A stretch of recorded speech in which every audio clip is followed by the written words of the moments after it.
I rage quit twice in one afternoon, and I'm a 46-year-old man. I don't have the reflexes or the patience for this. Samson, a Tindleston story. 54 on Metacritic.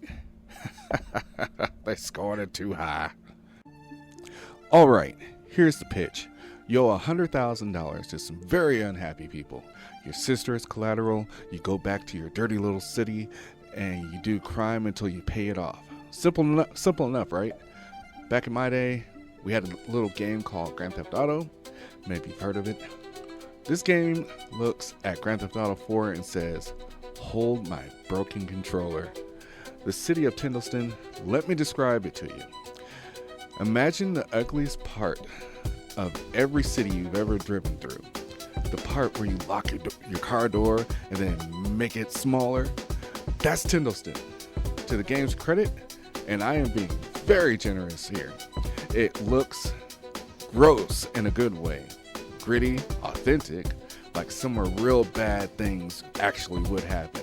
I'll give it that. Let's talk about everything else. Alright, first up, let's talk about the combat. This is the biggest problem in the entire game. This game has one, and I mean one way to fight people, your fist. No guns, no grenades, no stealth, no sniper, no Molotov cocktail, nothing. Just punch, kick, punch some more. Back in my day, if someone owed money to dangerous criminals, those dangerous criminals had guns. It was kind of their whole thing. Not in Tindleston. In Tindleston, everyone has agreed, apparently by mutual treaty, that all conflicts will be resolved by flailing at each other like they've never been in a fight before. And I mean that literally. Watch this combat. Do you see what's happening there? Me neither. Am I blocking? Am I parrying? Is he parrying? I spent 12 hours playing this game and I could never figure out what the animations were actually telling me. Sometimes I'd finish an enemy who was already on the ground and Samson would just keep punching the air like a man arguing with a ghost. Oh great, I have punched real things in my life. Real things, real people. Back when that was more socially acceptable. None of it looked like this. Now let's talk about the bugs. And we're having fun now. Now the bugs, this is where the review gets personal. I had enemies get stuck behind fences, couldn't reach them to finish a mission, had to run around the whole block, find another way in, and they were still stuck, standing there mocking me. The virtual criminals were better at avoiding a fight than I was at starting one. I had my car, my personal muscle car that I carefully avoided spending money to repair, flip into the air on the highway. Just up, physics decided it was done. Mission failed. I lost all my money. No, that happened twice.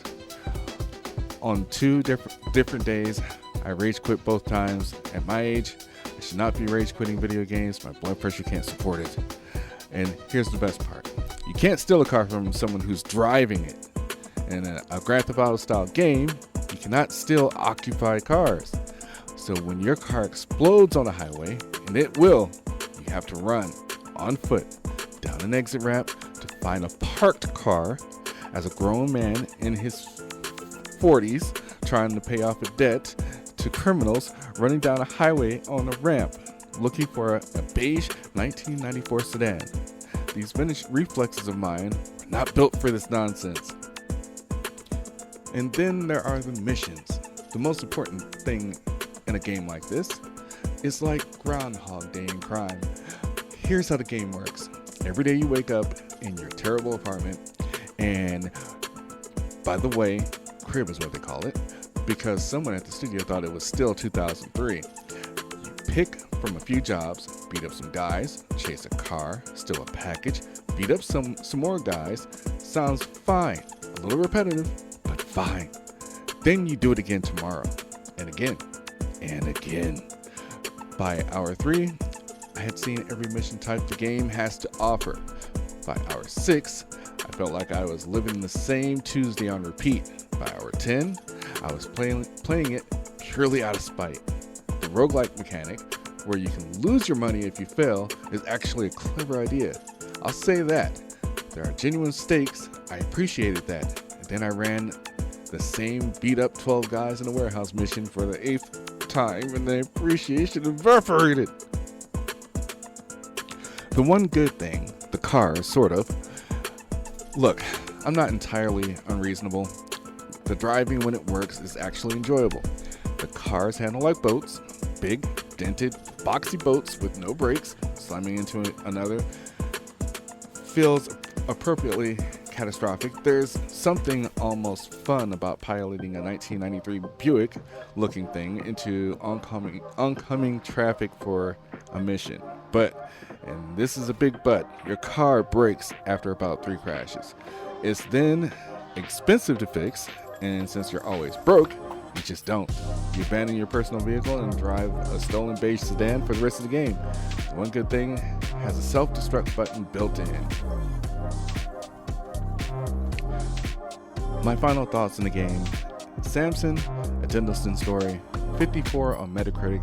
I played 12 hours of this. 12. That's 12 hours I could have spent napping or watching TV or yelling at a Grand Theft Auto that actually works.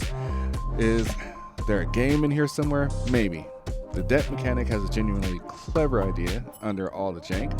The city looks right, grimy and miserable in an authentic way, and ramming cars is briefly entertaining.